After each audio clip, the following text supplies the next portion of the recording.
Você vai ouvir agora uma mensagem nos encontros de paz e vida com o pastor Joahide Palharim.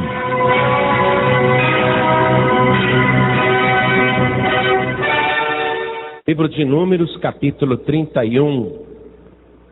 Vamos ler desde o versículo 1. Tem alguém perto de você sem a palavra de Deus? Mesmo não conhecendo a pessoa, chegue perto dela e divida a leitura. Aproxime-se dela, divida a leitura para ela acompanhar. Quando você vier aqui na Paz e Vida, traga a sua Bíblia Sagrada. Mesmo que você só tenha uma Bíblia católica, pode trazer, porque dá para acompanhar também, não tem problema nenhum. Uma ou outra palavra vai estar diferente, mas o sentido da frase, o contexto é o mesmo. E dá para você acompanhar perfeitamente o estudo. Então vamos lá. Diz assim: E falou o Senhor a Moisés dizendo: Vinga os filhos de Israel dos midianitas, depois recolhido serás ao teu povo. Falou, pois, Moisés ao povo dizendo: Armem-se alguns de vós para a guerra e saiam contra os midianitas, para fazerem a vingança do Senhor nos midianitas. 1000 de cada tribo, entre todas as tribos de Israel, enviareis à guerra. Assim foram dados dos milhares de Israel, 1000 de cada tribo, 12.000 armados para a peleja. Amém? Eu vou reler o versículo 5. Assim foram dados dos milhares de Israel, 1000 de cada tribo, 12.000 armados para a peleja. Amém? Agora eu leio mais uma vez e cada pessoa que está comigo aqui repete em seguida. Vamos lá. Assim, todo mundo, assim foram dados dos milhares de Israel, 1000 de cada tribo, 12.000 armados para a peleja. Amém? Você crê que a Bíblia, além de ser um livro divino, ele é um livro histórico que mostra com exemplos práticos o mover e a operação de Deus na nossa vida, e que tudo que está neste livro serve para nós nos dias de hoje? Quem acredita? Então vamos dar a melhor salva de palmas para a palavra de Deus, o livro mais atualizado da face da terra. O livro que conta o passado, o presente e o futuro. A palavra infalível de Deus. Vamos aplaudir e dizer glória, glória, glória a Deus. Olhe para o alto assim, vai aplaudindo e glorificando. Diga: meu Deus e meu Pai, obrigado pela tua palavra. Isso, vai dizendo glória, glória, glória, glória. Pai querido, Deus amado, nós queremos ouvir a tua palavra. Esta palavra tão poderosa que subsiste aos séculos. Passarão os céus e a terra, mas as tuas palavras jamais passarão. Nós queremos ouvir esta palavra poderosa. E quem é o homem para dizer alguma coisa? O homem não tem nada a dizer. Ninguém está interessado no homem. Nós queremos ouvir a tua palavra. Então vem agora, Pai, com teu Santo Espírito e tome o lugar do pregador, tome a boca do mensageiro. Fale com cada vida aqui presente. Fale com cada pessoa que está ouvindo à distância. Envia a tua palavra para percorrer toda a terra. E que a tua palavra vá e produza o resultado para o qual está sendo mandada. Em nome do Senhor Jesus. Diga amém, Jesus. Poder se assentar, igreja. Por que Deus está tão indignado contra os midianitas? Afinal, o que estes midianitas fizeram? para provocar a ira de Deus. E Deus, o próprio Deus, veja bem, o próprio Deus, convocar para uma guerra.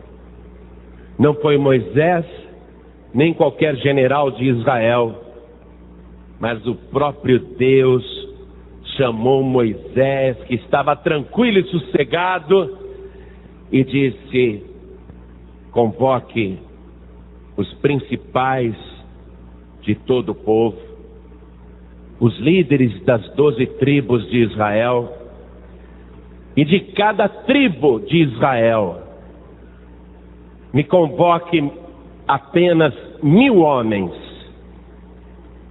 Arme bem estes homens e vai à peleja contra os midianitas. Deus elegeu um inimigo e Deus convocou um exército para combater esse inimigo. O que os midianitas fizeram? A ponto de provocar a revanche de Deus, a vingança de Deus. Por que Deus está fazendo isso com os midianitas? Porque os midianitas eram maus desde o princípio. Quando eles são citados na palavra de Deus, nós vemos os midianitas fazendo uma coisa indigna, uma coisa revoltante, algo inominável. Eles não davam valor para a vida humana criada por Deus, e foram eles que venderam José, o filho mais novo de Jacó, até então. Foram eles que venderam José para o Egito, ou melhor dizendo, eles revenderam José. Compraram dos irmãos de José a vida de um moço e depois revenderam com muito lucro. Venderam ao Egito. Ao invés deles se compadecerem e pensarem assim: é justo pegarmos um moço de 17 anos, que é odiado pelos seus irmãos, é justo vendê-lo para um povo estranho, tirá-lo do seu pai, da sua mãe, da sua casa, da sua família, do seu dia a dia, da sua vida? É justo fazer isso? Em nenhum momento eles questionaram esse aspecto moral. Eles viram apenas um negócio, porque eles eram mercadores, capazes de vender qualquer coisa e não davam a mínima para a vida ou o sentimento do ser humano. No livro de Gênesis, capítulo 37, no versículo 28, nós vemos os mercadores midianitas pegando José e vendendo como se fosse gado. Acompanhe comigo, Gênesis 37, 28. Passando, pois, os mercadores midianitas, tiraram e alçaram a José da cova e venderam José por 20 moedas de prata aos ismaelitas, os quais levaram José ao Egito. Esses midianitas fizeram algo que imediatamente provocou a indignação de Deus, porque Deus amava José. Mas os midianitas não perceberam com quem eles estavam se metendo. Uma outra coisa que Deus odiava nos midianitas é que eles eram voltados para as artes mágicas, para as feitiçarias e para o ocultismo. Eles inclusive pagavam para que trabalhos de feitiçaria, de encantamento fossem feitos para amaldiçoar o povo de Deus. Então, veja, eles estão toda hora se metendo contra Deus. Primeiro na vida de José, que era escolhido e amado por Deus. E agora contratando feiticeiro para fazer um encantamento para destruir o povo amado de Deus. E você sabe, quem vai mexendo com aquilo que Deus tem, quem vai atacando aquilo que é de Deus, vai provocar a ira de Deus. Veja só uma coisa aqui no livro de Números, capítulo 22, versículo 7. Os midianitas indo até um feiticeiro para contratar por preço uma obra de feitiçaria. Está escrito assim: então foram-se os anciãos dos moabitas e os anciãos dos midianitas com o preço dos encantamentos nas mãos, e chegaram a Balaão e lhe disseram as palavras de Balaque. Que palavras estas? Veja no versículo 6. Vem, pois agora, rogo-te, amaldiçoa-me este povo, pois mais poderoso é do que eu, para ver se o poderei ferir e o lançarei fora da terra. Usando a feitiçaria, usando a obra de encantamento, pagando um preço por um trabalho maligno, para tentar destruir e expulsar o povo de Deus da terra que Deus tinha dito: estou dando para vocês. Então eles estão mexendo com as coisas de Deus, indo contra a vontade de Deus. Na cabeça dos midianitas, por enquanto eles só estão prejudicando o José. Quem é o José? Por enquanto eles estão só prejudicando o povo de Israel que saiu do Egito. Quem é esse povinho? Eles não estão levando em consideração o que Deus tem na vida daquele povo. E com isso eles estão provocando a ira de Deus. E não é apenas isso. Os midianitas, eles procuravam colocar tropeços e ciladas diante dos filhos de Israel, para eles caírem principalmente da fé no único Deus, fazer o povo tropeçar diante de Deus, fazer o povo se desviar do Senhor. Os midianitas colocavam laços para que o povo deixasse o verdadeiro Deus e passasse a amar e adorar e idolatrar os falsos deuses dos midianitas. Então eles viviam tentando tirar o povo de Deus da presença de Deus. Então só mexendo com Deus. Vamos ver isso no livro de Números ainda, capítulo 25, no versículo 17. Afligireis os midianitas e os ferireis, porque eles vos afligiram a vós outros com seus enganos, com que vos enganaram no negócio de Peor e no negócio de Cosbe, filha do maioral dos midianitas, irmã deles. Eles procuravam desviar o povo da fé, enganar o povo, tirar o povo da presença de Deus. Imagine, estão o tempo todo fazendo as coisas erradas, e Deus só está assistindo. E uma outra coisa que Deus já sabia de antemão com relação a todos os midianitas, que no futuro eles estariam fazendo de tudo para roubar, matar e destruir o povo de Israel, numa atitude muito semelhante ao que o diabo utiliza até hoje. O próprio Jesus disse que Satanás veio para matar, roubar e destruir. E Deus já sabia que este povo midianita estava no mesmo propósito de Satanás. E que no futuro os midianitas estariam empenhados em matar, roubar e destruir a herança de Deus. Vamos comigo no livro de Juízes, capítulo 6, versículo 3. Olha aqui. Porque sucedia que, semeando Israel, subiam os midianitas e os amalequitas, e também os do Oriente contra eles subiam, e punham-se contra eles em campo, e destruíam a novidade da terra, até chegarem a Gaza. e não deixavam mantimento em Israel, nem ovelhas, nem bois, nem jumentos, porque subiam com seus gados e tendas, vinham como gafanhotos em tanta multidão que não se podiam contar, nem a eles, nem aos seus camelos, e entravam na terra para a destruir.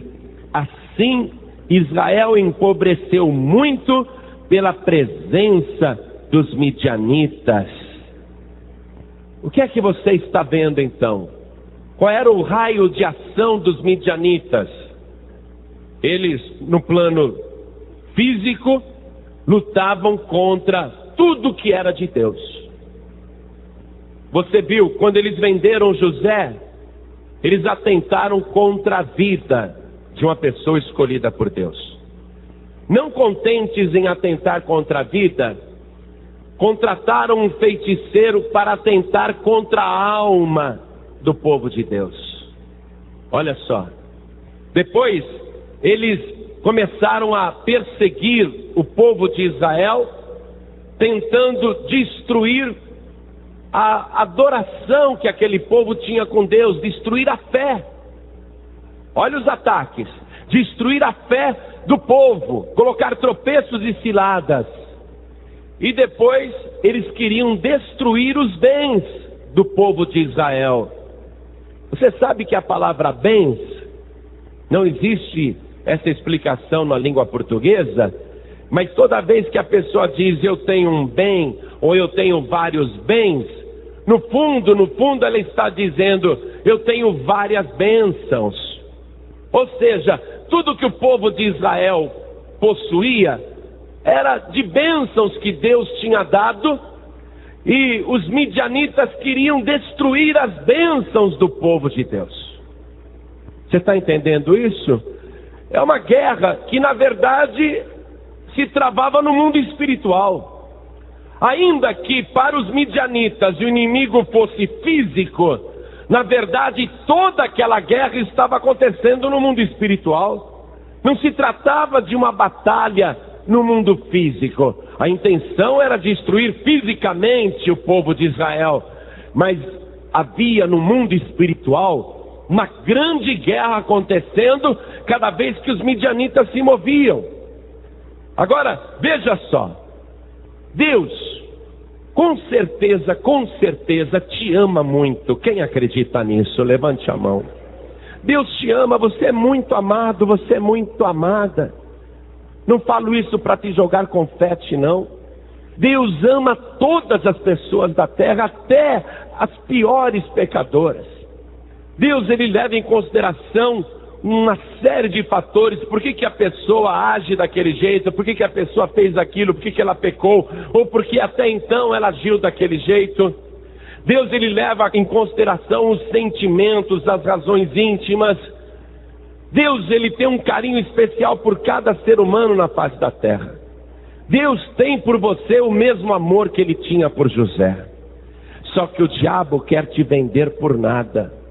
O diabo quer comercializar a tua vida. E não contente em apenas usar a tua vida como se fosse algo descartável. Satanás, ele sempre fez de tudo para te perseguir, para atentar contra a tua alma. Ele já tentou por todas as maneiras, usando instrumentos na terra, macumbeiros, feiticeiros, pessoas invejosas, pessoas que receberam dinheiro para te amaldiçoar, pessoas que te amaldiçoaram de graça. O diabo já usou muita gente para tentar te destruir e tirar você da bênção de Deus. Satanás já colocou muitos tropeços na tua vida, para que você deixasse o verdadeiro Deus, para que você confundisse a tua fé. O diabo já colocou vários tropeços espirituais para você se desviar da fé.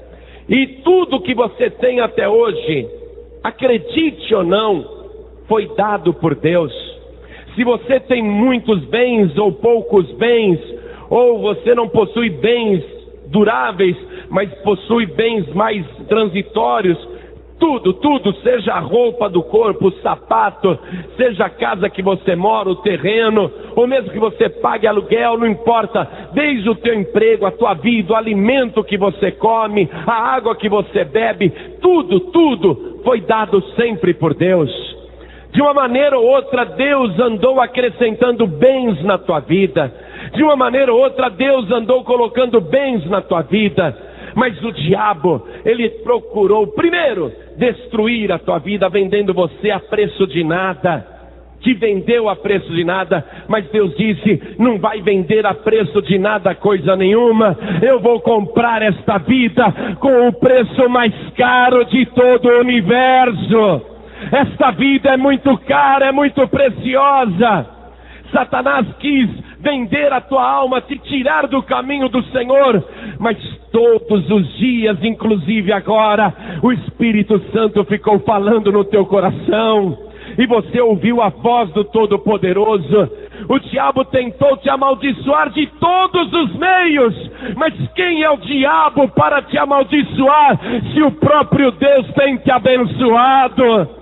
E o diabo tentou tirar tudo de você, até a tua vida, os teus bens, tudo que você tem, a tua honra, o teu caráter, a tua dignidade, mas ele não vai tirar nada, porque quem tem te dado é o Deus Todo-Poderoso. E toda vez que o inimigo mexeu com você, ele mexeu com o próprio Deus. E Deus está nesta guerra, te convocando e dizendo: nós vamos fazer uma grande vingança. É uma guerra espiritual. Não é uma guerra contra o feiticeiro, contra o macumbeiro. Não é uma guerra contra as pessoas que são usadas pelo diabo. Porque, como você viu, o problema não é físico, o problema é espiritual. Vamos na carta de Paulo aos Efésios, no capítulo 6. Vamos ler o versículo 12. Está escrito assim: porque não temos que lutar contra carne e sangue. Nossa guerra não é contra pessoas. Porque às vezes até a pessoa é usada pelo diabo. Mas nós temos que enxergar o que está por detrás daquela pessoa que nos ataca e persegue. A nossa guerra não é contra ela, nós temos que enxergar através da carne e através do sangue. Porque não temos que lutar contra carne e sangue. Sabe por que a gente não pode ficar lutando contra carne e sangue? Porque eu mesmo já vi isso. E você mesma já viu isso e deve ter visto, e vamos continuar vendo. Quantas pessoas que num terreiro, ou no candomblé, ou na umbanda, na quimbanda, pessoas que nos perseguem, pessoas que fazem até trabalhos contra a nossa vida. Quantas e quantas vezes nós olhamos para essas pessoas e ficamos indignados, mas passa um tempo, um dia a gente entra na igreja e a pessoa está ali, ajoelhada, rendida e totalmente entregue aos pés do Senhor Jesus, não é? Eu estava pregando em Cataguases, Minas Gerais, e uma moça quis dar o testemunho. Ela tinha 38 anos, e ela tinha entregado a vida para Jesus.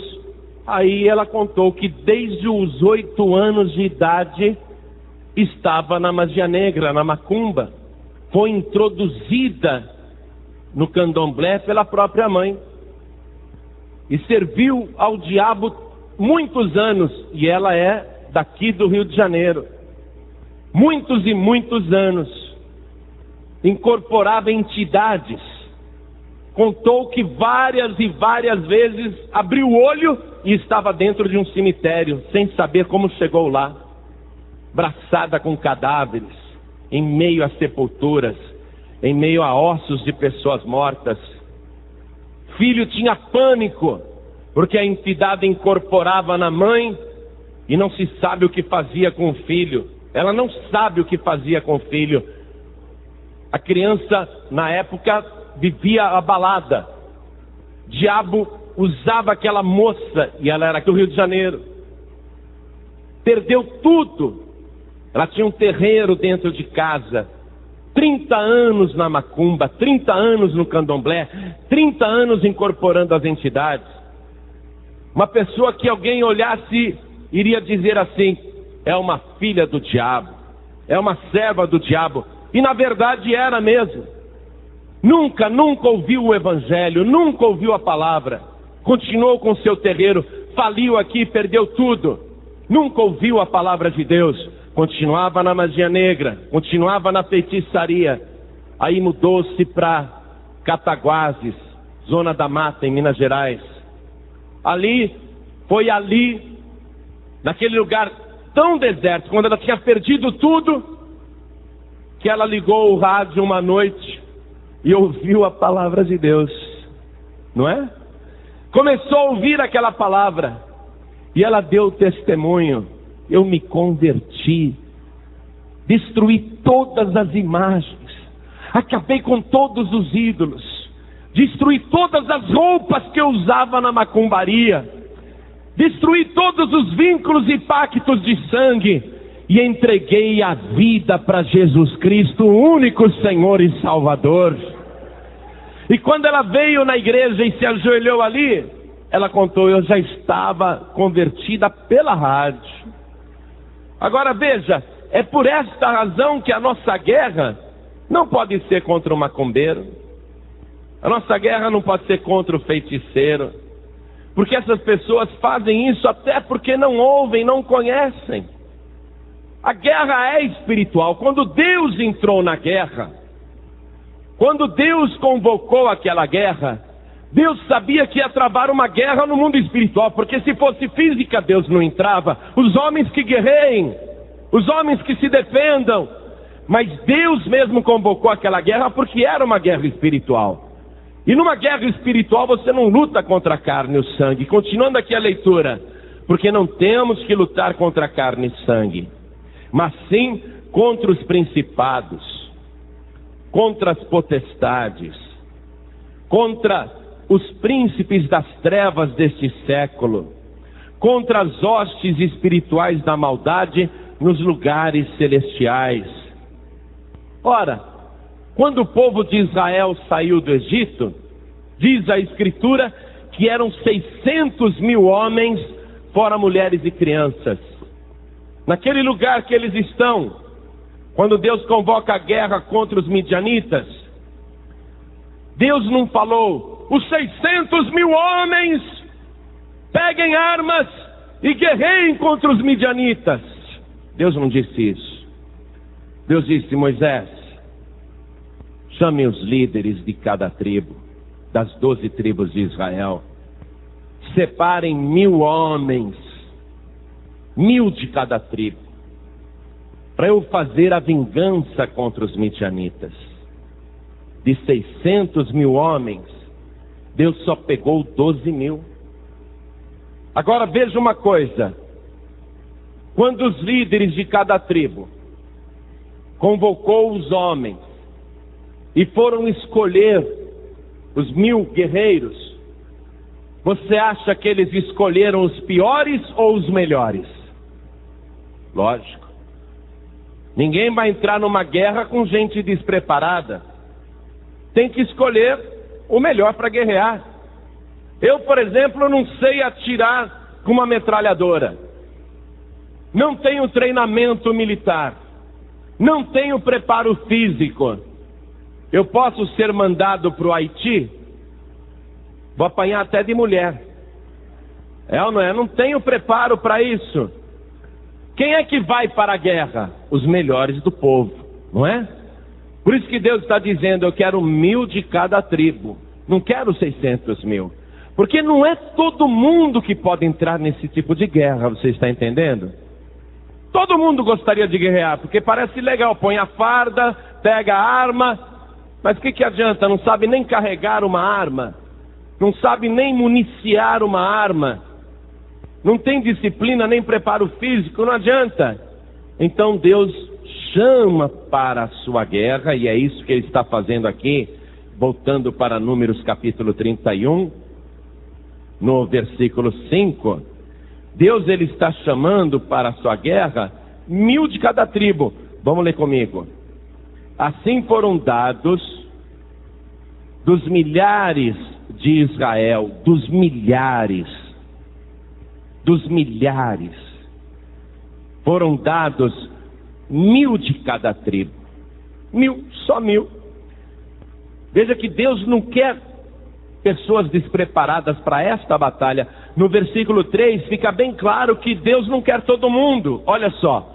Falou, pois, Moisés ao povo, dizendo: armem-se alguns de vós para a guerra e saiam contra os midianitas.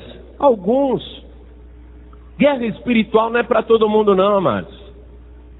Guerra espiritual é para alguns. Há no Evangelho, no livro de Atos, um episódio interessante que exorcistas ambulantes foram expulsar o demônio de um homem, dizendo assim: em nome de Jesus a quem Paulo prega, nós ordenamos, saia deste homem. Eles estavam querendo fazer guerra espiritual. Os demônios riram na cara daqueles exorcistas ambulantes. E os demônios disseram: sabemos quem é Jesus e bem conhecemos a Paulo, mas vocês quem são? E avançaram sobre aqueles exorcistas, porque eles não tinham preparo para fazer uma guerra espiritual. Deus só chama para a sua guerra, para a sua batalha, os melhores. Se eu não tenho preparo físico e eu preciso ir para a guerra, o que eu tenho que fazer? Tenho que me preparar. Eu vou ter que me exercitar.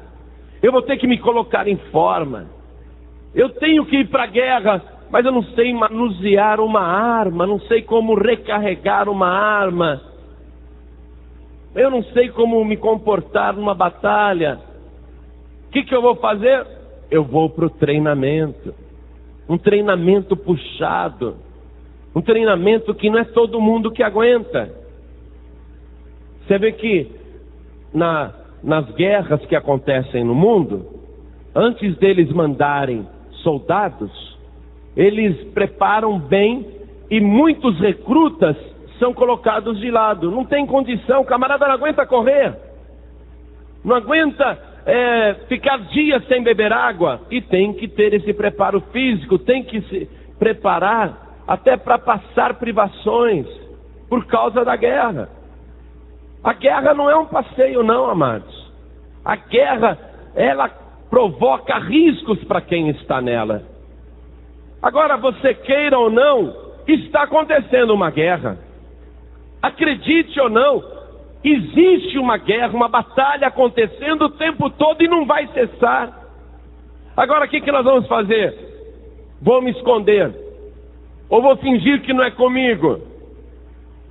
Você vê que os inocentes são os que mais morrem nas guerras. Morre mais civil do que soldado. Vê lá o Iraque. Já morreu muito mais gente da população civil do que propriamente soldados dos dois lados. Por quê? Porque os inocentes pagam nessa hora. E nessa guerra que está acontecendo, pessoas estão sendo destruídas da sua família, da sua casa, da sua parentela, do seu círculo de amizades. Você fica vendo isso acontecer. Mas ouve bem, esta guerra que está acontecendo não é contra você, e também não é contra o nosso inimigo carnal. A guerra que está acontecendo é contra o nosso Deus. Mexeram com o nosso Deus. Toda vez que mexeram com você, mexeram com o nosso Deus. Hoje Deus está fazendo uma convocação para que os melhores entrem nesta guerra, para que os melhores entrem nesta batalha. E um soldado, um recruta, um guerreiro, um candidato à guerra, ele sabe o que ele tem que fazer? Tem que levantar cedo. Ou um soldado fica dormindo até meio-dia. Quem serviu o exército aqui? 5 horas da manhã, sim senhor. Já pulou da cama, é ou não é? Tocou a corneta, pulou da cama. soldado não diz, não, eu vou dormir mais 15 minutinhos. Deixa eu virar do outro lado, vou dar uma cochilada, que eu estou muito cansado. Ontem teve muito exercício. Pula na hora. Tudo corrido. E como é que tem que se apresentar o soldado? O recruta? Ele fica ali perfilado e o sargento vai fazendo a vistoria. É verdade ou não é? Seu porco, olha como é que está a sua botina. É botina, o coturno, né? Olha a cor aí da tua botina. Olha essa farda, como é que está imunda. Como é que o soldado tem que se apresentar? Todo barbudo. Ô sargento, eu não tive tempo nem de fazer a barba. A hora que tocou a corneta, eu saí correndo, não deu tempo nem de fazer barba. Pode usar barba no exército? Recruta chega lá, se apresenta todo amarfanhado, barbudo, descabelado. Um botão abotoado aqui em cima, outro lá embaixo, a farda toda torta. O que o exército exige? Que ele esteja também aparentemente com a presença, a aparência de um guerreiro, de um soldado. O inimigo não respeita, é como ser humano. Você vê uma pessoa vindo pela calçada, toda suja, descabelada, roupa rasgada, o rosto imundo, barbudo, as unhas compridas, vindo na tua direção. Aí vem outro ao lado dela, todo alinhado, banho tomado, né? Boa aparência. A quem você reputa mais respeito? A quem está melhor arrumado, é ou não é? Quando você vai procurar um emprego, você vai bem vestido ou mal vestido? Bem vestido. Vai mal vestido para você ver o que acontece. De cara eles te descartam. Você tem que ir bem arrumadinho, sapatinho engraxado, unhas feitas, limpas, não é? O homem tem que ir com a barba bem feitinha, cabelo penteado. A mulher tem que estar razoavelmente maquiada, com delicadeza, com sobriedade. Uma roupa bonita, uma roupa decente. A melhor roupa, é verdade ou não é? Para impor o quê? Respeito.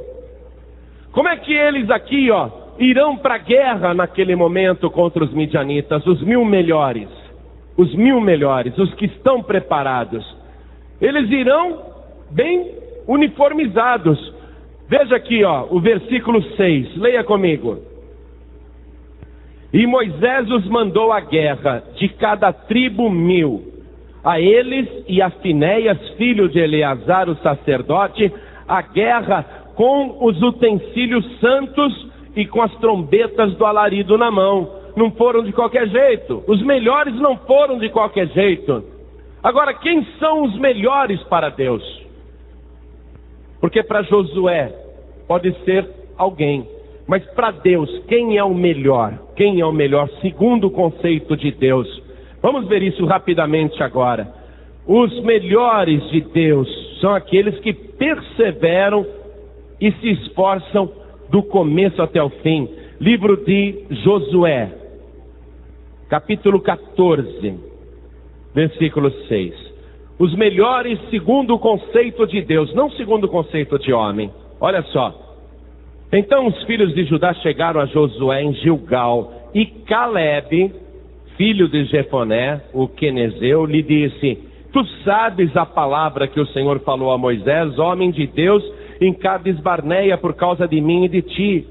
Da idade de 40 anos era eu, quando Moisés, servo do Senhor, me enviou de Cades Barneia a espiar a terra.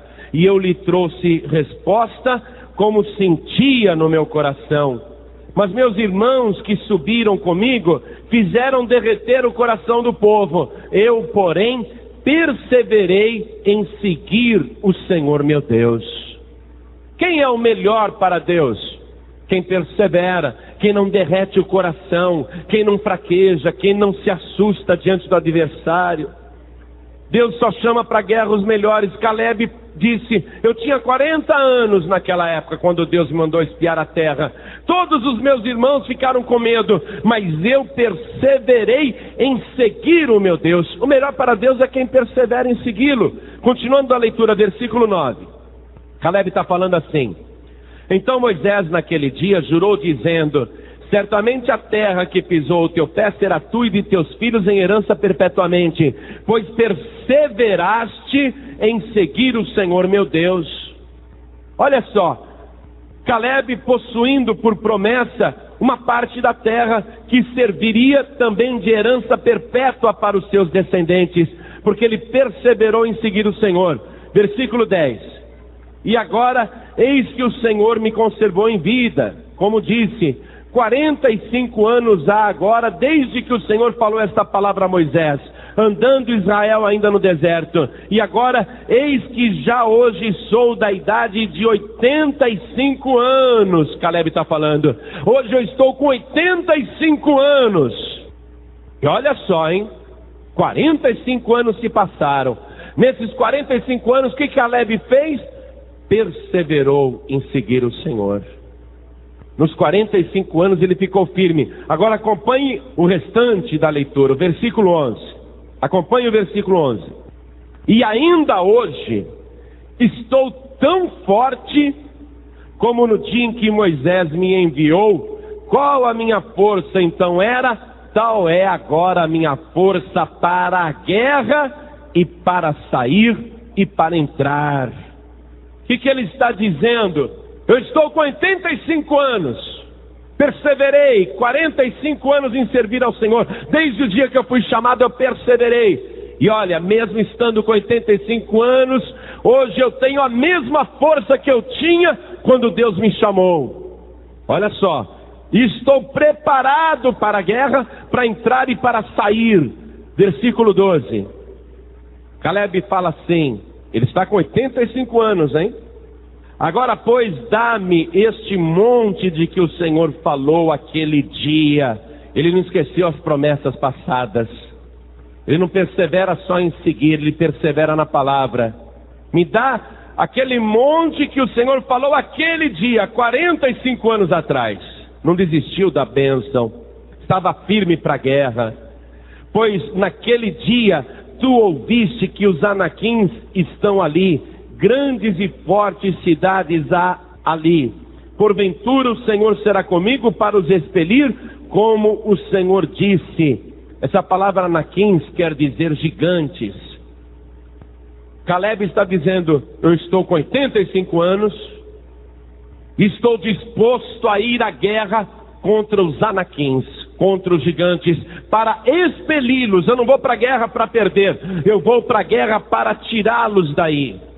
Veja, mantinha o vigor, mantinha a sua fé, continuava acreditando nas promessas que Deus tinha feito. Aquilo que Deus tinha lhe dado pela palavra, ele queria receber, mas os gigantes estão na terra para impedir. E ele disse, não, eu irei, mesmo tendo 85 anos, eu irei para expeli-los dali.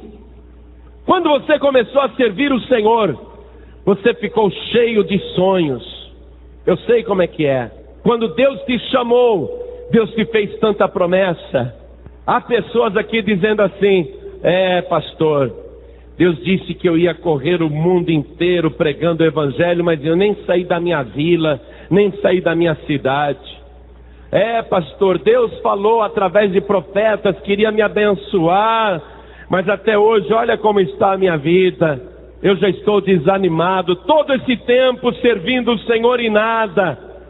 Você não é dos melhores do povo, porque os melhores do povo, eles podem ter a idade que for, pode passar o tempo que for, mas eles nunca desanimam, nunca desistem, apesar de todas as dificuldades, porque eles sabem que aquele que prometeu é fiel para cumprir a sua palavra. Não importa quanto tempo passe, ele continua cumprindo aquilo que ele disse. Hoje eu estou aqui te chamando, soldado de Deus. Em Israel as mulheres servem o exército, viu? Uma soldada israelense vale por 7 soldados árabes, fique sabendo disso. Lá as mulheres guerreiras são muito fortes. Deixa eu dizer isso também para as soldadas que estão aqui, para os soldados que estão aqui. Você está meio fora de forma, você está meio gordinho, a barriga cresceu muito. E não estou falando fisicamente não. Eu podia estar aqui do tamanho do maior homem gordo da terra, mas não estou falando fisicamente. Você está meio despreparado, meio fora de forma.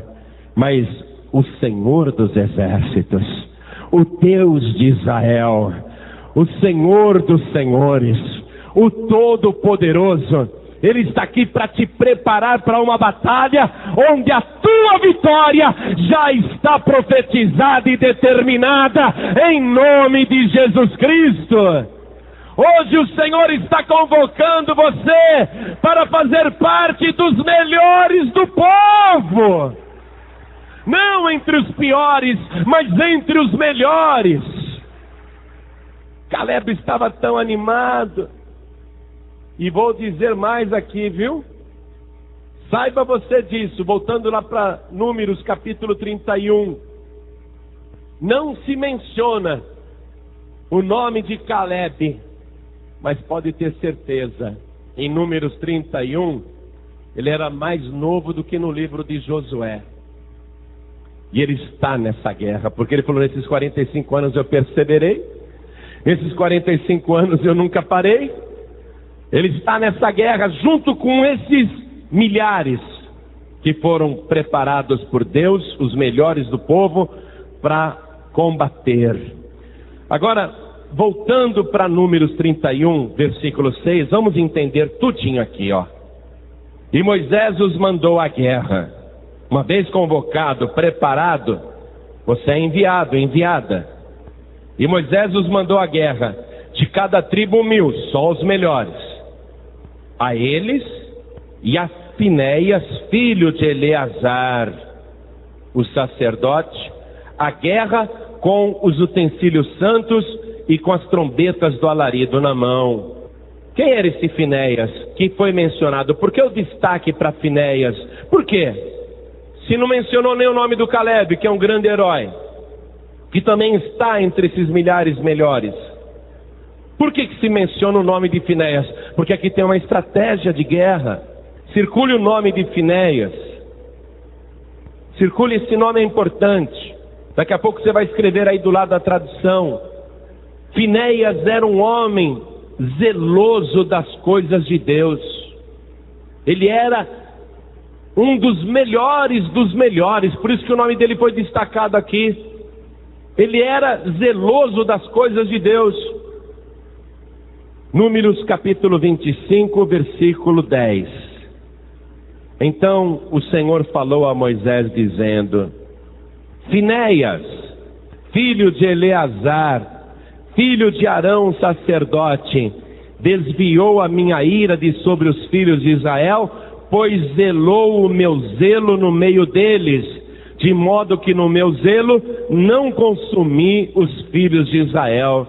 Finéias está recebendo esse destaque por causa disso. Estando no meio de outras pessoas, ele zelava pelo zelo de Deus. O que quer dizer isso? Ele dava bom testemunho. Agora, circulando o nome de Finéias, escreva a tradução. Quer dizer, lábios de louvor ou boca de música. Vamos usar lábios de louvor. Finéias era zeloso. E ele está indo para a guerra, foi destacado porque era zeloso. E ele era filho de Eleazar. Circule o nome do pai dele aí, circule o nome Eleazar. E coloque a tradução do lado. Aquele que Deus ajuda. Como é que ele foi para a guerra e todos os melhores foram para a guerra? A guerra com os utensílios santos. Olha só. Além do zelo, não é? Eu tenho que ir para a guerra com o louvor de Deus na minha boca, nos meus lábios. Essa é a tradução do nome Finéias, o zelo e o louvor. Lembrando que eu sou filho de Eleazar, aquele a quem Deus ajuda. E não é porque eu estou indo para a guerra que eu vou esculhambar. Eu estou indo para a guerra, mas eu tenho que ir com os utensílios santos. Não foi isso que nós lemos ali? A guerra com os utensílios santos e com as trombetas do alarido. Vamos meditar um pouquinho nessa palavra. Vamos meditar, vamos entender tudo isso daqui. Primeiro, os melhores para Deus são aqueles que perseveram até o fim.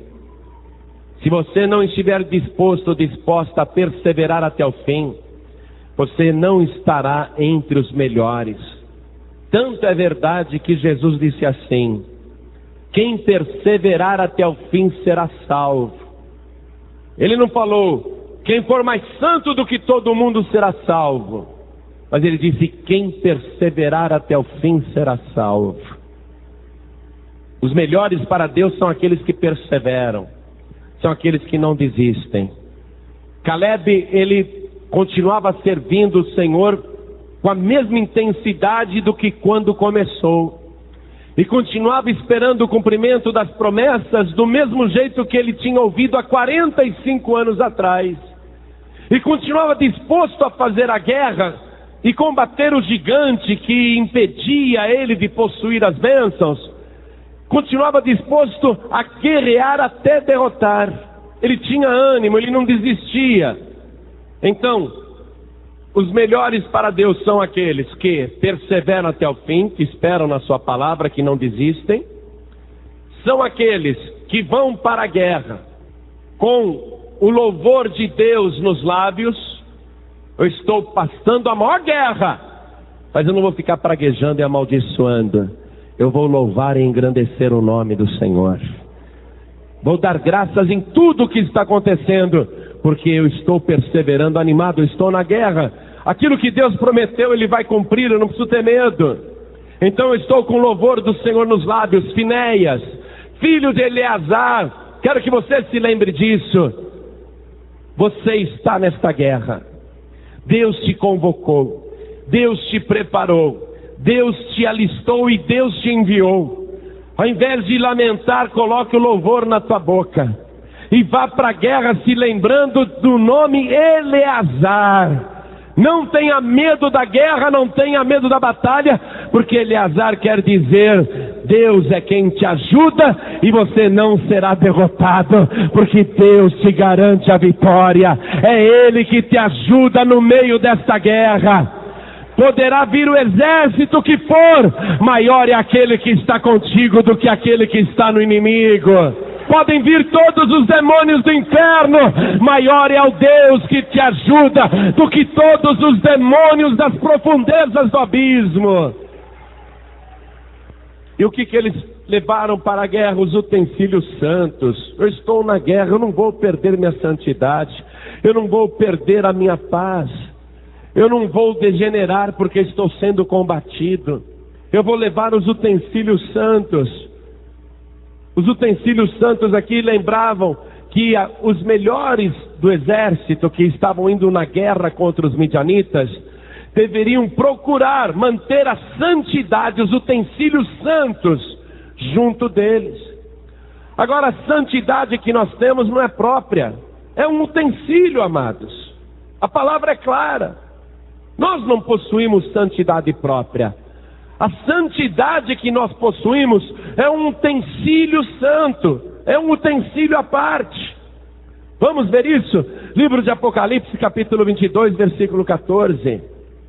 Lá está escrito, bem-aventurado, bem-aventurada, aquela que lava as suas vestiduras no sangue do Cordeiro, para que tenha direito à árvore da vida e possa entrar na cidade santa pelas portas. Qual que é o nosso utensílio santo? É a roupa que nós estamos usando.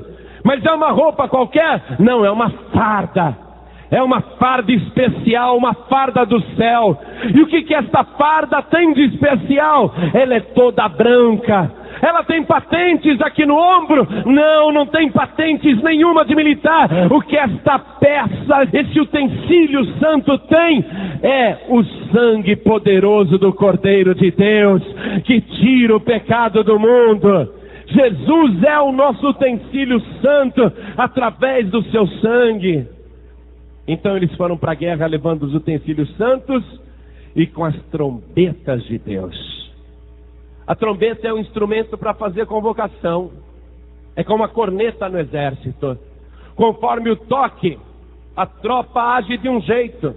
Tem um toque que é para despertar, tem outro toque que é para avançar, e tem outro toque que é para recuar. É ou não é? tem um toque para cada tipo de coisa. A trombeta tem um toque para cada tipo de coisa. O próprio Deus usa a trombeta. E um dia essas trombetas vão tocar para anunciar a maior vitória de todos os tempos. Vamos ver isso? Primeira carta de Paulo aos Tessalonicenses, capítulo 4, versículos 16 e 17. Porque o mesmo Senhor descerá do céu com alarido e com voz de arcanjo e com a trombeta de Deus. E os que morreram em Cristo ressuscitarão primeiro. Depois nós, os que ficarmos vivos, seremos arrebatados juntamente com eles nas nuvens, a encontrar o Senhor nos ares. E assim estaremos para sempre com o Senhor.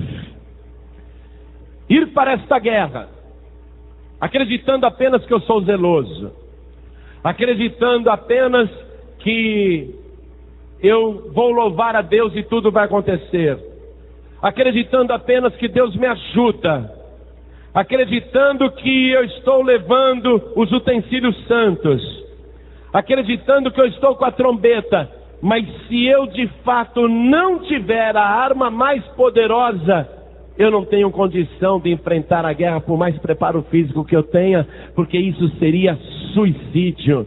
No livro de Apocalipse, capítulo 12, nós vemos esta arma secreta da nossa guerra. Apocalipse, capítulo 12, versículo 11. E eles o venceram pelo sangue do Cordeiro e pela palavra do seu testemunho, e não amaram a sua vida até a morte. Quem tem em Jesus, esta arma secreta, o sangue do Cordeiro, vai para a guerra e não tem medo da morte. Sabe por quê? Porque Jesus Cristo já venceu a morte. Como é que nós vamos ter medo de um inimigo que já está derrotado?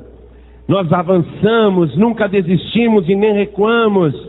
Mas a arma secreta que dá a vitória é o sangue do Cordeiro e a palavra do seu testemunho. Caleb invocou esta palavra. Há 45 anos atrás Deus me deu este monte. Lembra? Ele invocou o poder da palavra, a palavra eterna e poderosa. Nós vencemos o inimigo com esta estratégia de guerra, mas lembrando que é o sangue de Jesus Cristo que nos garante a vitória. E esta vitória está na palavra de Deus, porque se não fosse a palavra de Deus me testificar isso, eu não teria condição de aprender essas estratégias. Por isso agora eu vou pedir à igreja toda que se coloque de pé. Só os melhores, não adianta. Só os melhores. Deus só chama para a sua guerra os melhores do povo. Aqueles que reconhecem, inclusive, que precisam melhorar. A pessoa que estiver batendo no peito dizendo, eu sou santo, sou ótimo, sou o máximo. Não precisa, Deus não quer esta pessoa na guerra. A pessoa que sente que precisa se preparar o tempo todo. Você vê, um militar da aeronáutica, ele pode hoje falar assim, eu sei pilotar o caça mais moderno da Força Aérea Brasileira. Mas esses aviões ótimos já foram superados por modelos muito mais poderosos.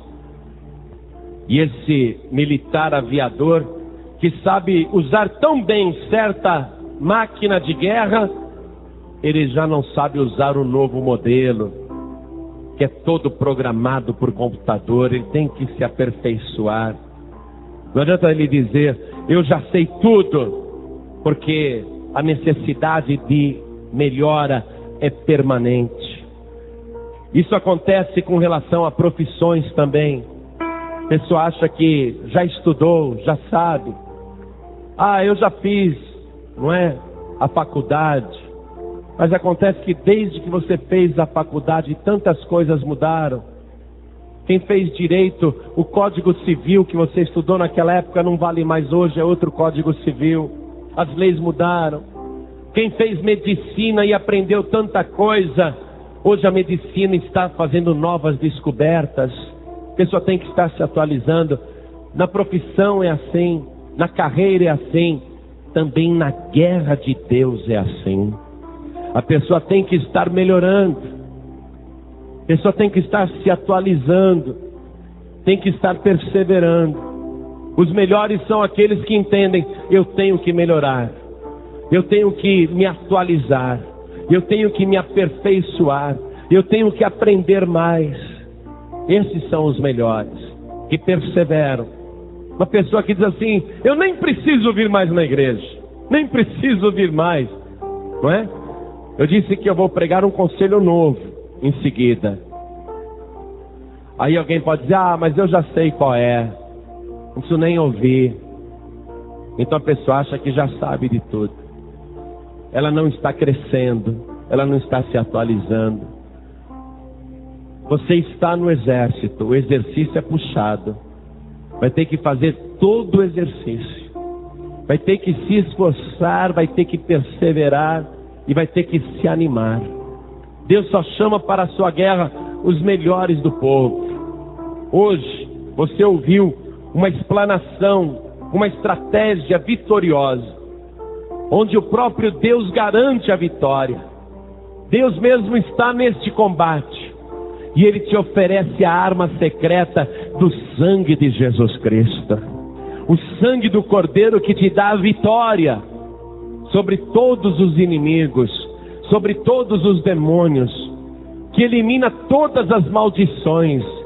Mas você tem que estar banhado, coberto por este sangue. É este sangue que você tem que exibir como arma. O diabo só tem medo desta arma. O diabo não tem medo de mim quando eu estou cantando, apenas quando eu estou louvando. O diabo não tem medo de mim quando eu acho que eu sou santo. O diabo não tem medo de mim. O diabo tem medo de mim quando ele vê na minha vida o sangue do Cordeiro. O inimigo não vai recuar se você não tiver o principal.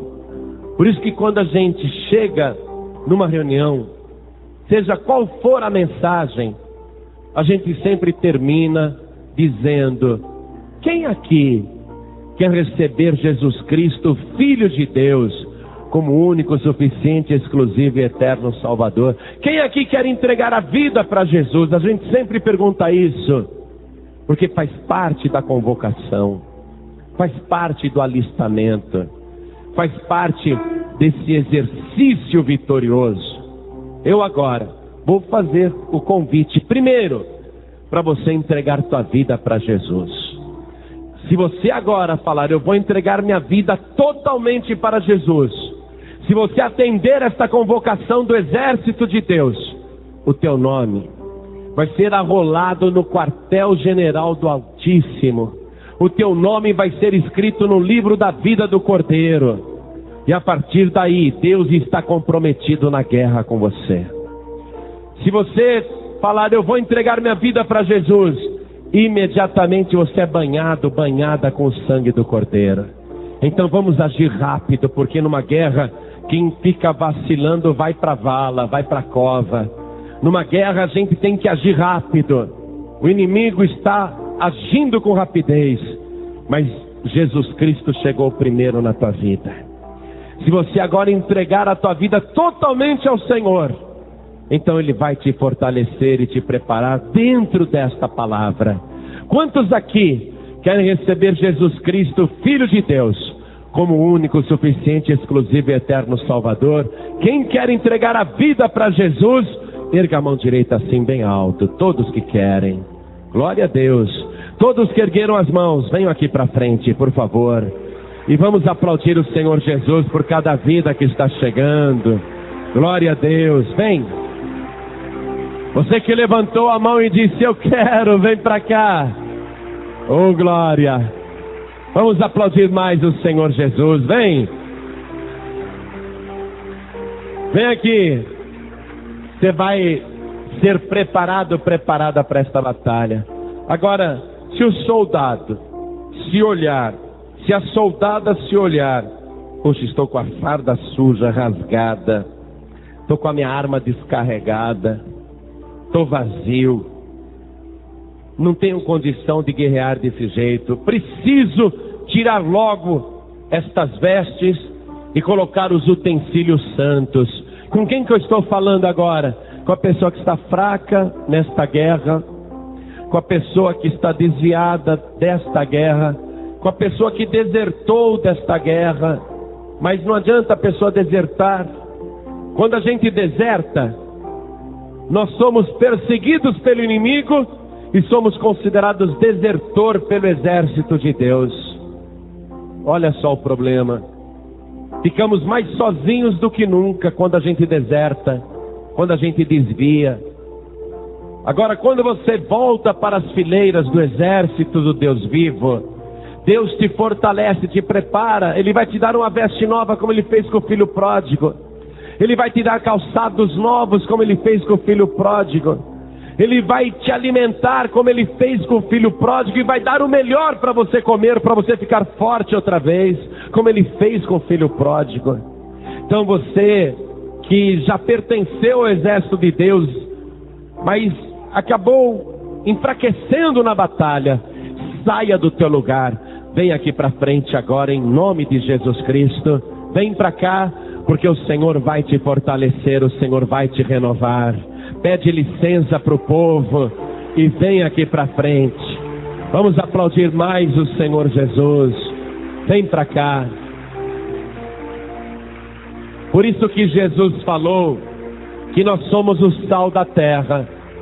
Se a gente perder o sabor, a gente não presta nem para temperar e não presta nem para adubo no mundo. A gente só serve para ser pisado pelos homens. Quando a gente deserta, quando a gente não persevera em ficar firme, seguindo ao Senhor, então nós não prestamos nem para o mundo e não prestamos nem para o reino de Deus. Agora deixe eu falar uma coisa a respeito da fraqueza. A gente reconhecer a própria miséria, a gente reconhecer a própria fraqueza, a gente reconhecer o despreparo. Pastor, eu estou fora de forma. A gente reconhecer isso. Sou um soldado, sou uma soldada que reconhece, estou fora de forma. Então vem aqui para frente em nome de Jesus Cristo. Vamos atualizar as tuas formas. Vamos fortalecer a tua fé. Vamos orar em seguida. Vem para cá. Os melhores são aqueles que sabem que precisam melhorar. Oh glória, vem para cá e vamos aplaudir mais o Senhor Jesus. Vem para cá. Quem vai cuidar do teu treinamento o tempo todo é o próprio Senhor dos Exércitos. É Ele que te prepara. Você só precisa ter a vontade de melhorar. Agora você que está na igreja, deixa eu dizer uma coisa. Quer ser vitorioso? Quer ser vitoriosa? Os midianitas, ou seja, Satanás, por ele te vende por nada. Satanás não te dá valor nenhum. Satanás, se puder, ele vai tirar a tua alma, vai amaldiçoar os teus bens, vai destruir a tua vida. Se você sente que está numa guerra e você quer melhorar para esta guerra, Pastor João Ribe, eu quero entrar nesta vitória, eu quero possuir esta vitória, eu quero ser vitorioso, eu quero ser vitoriosa. Preste atenção, você que está na igreja e quer ser vitorioso, quer ser vitoriosa, vem aqui para frente porque nós vamos orar em seguida. Vem para cá, vem para cá. Não fique no seu lugar não. Mexa-se, venha. Venha com disposição, venha com ânimo, venha para cá. Nós vamos nos ajoelhar agora. E eu vou convocar também os soldados e soldadas que estão ouvindo pela rádio, que estão ouvindo pela internet, pessoas que estão ouvindo à distância, estão escutando a convocação e querem também melhorar, querem entregar a vida para Jesus, querem perseverar em servir o Senhor. Quem estiver ouvindo à distância, se ajoelhe ao lado do rádio, se ajoelhe ao lado do computador, se ajoelhe ao lado do aparelho de som, como nós estamos nos ajoelhando também. Coloque a mão direita sobre o teu coração. É assim que a gente bate continência para o Deus vivo. A mão direita sobre o coração. Ore assim comigo: meu Deus e meu Pai, a tua palavra é poderosa para destruir as fortalezas do inferno.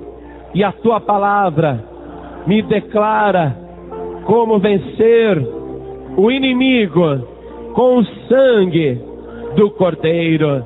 Meu Pai querido, eu quero melhorar a cada dia. Eu quero melhorar tendo o teu louvor nos meus lábios, lembrando sempre que é o Senhor quem me ajuda. E eu quero levar os utensílios santos, eu quero a veste purificada, lavada pelo sangue de Jesus Cristo, o meu único, suficiente, exclusivo e eterno Salvador. E eu quero, meu Deus, ouvir o alarido da trombeta. Eu quero ouvir a tua vontade na minha vida. E quero continuar ouvindo até aquele dia da vitória total. Eu quero perseverar até o fim. Coloca, Senhor, a minha vida em forma. Retira de mim toda preguiça espiritual. Retira de mim todo desejo de desistir, de abandonar, de voltar atrás. Tira de mim toda presunção de que já sei tudo, para que eu creia todo dia que preciso saber mais. Meu Deus da glória, eu quero a tua ajuda nesta guerra, e eu creio que aquilo que o Senhor prometeu ainda está valendo, e a vitória é minha pelo sangue de Jesus. Meu Pai querido, eu declaro diante do céu e diante da terra, eu digo diante do Senhor que estou contigo nesta guerra. Me ajuda a melhorar a cada dia. Meu Deus querido, me fortalece e me prepara cada vez mais, porque eu não vou desistir, porque o Senhor também nunca desistirá de mim. Perdoa, Senhor, os meus pecados, as minhas iniquidades, as minhas falhas, as minhas fraquezas.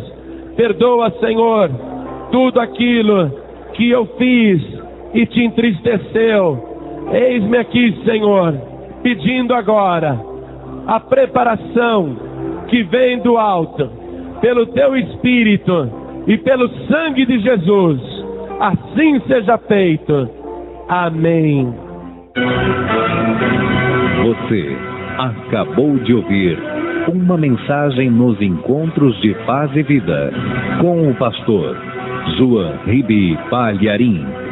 Participe você também dos Encontros de Paz e Vida, às 8 horas da manhã, às 3 horas da tarde e às 7 horas da noite. Comunidade Cristã Paz e Vida, lugar de gente feliz.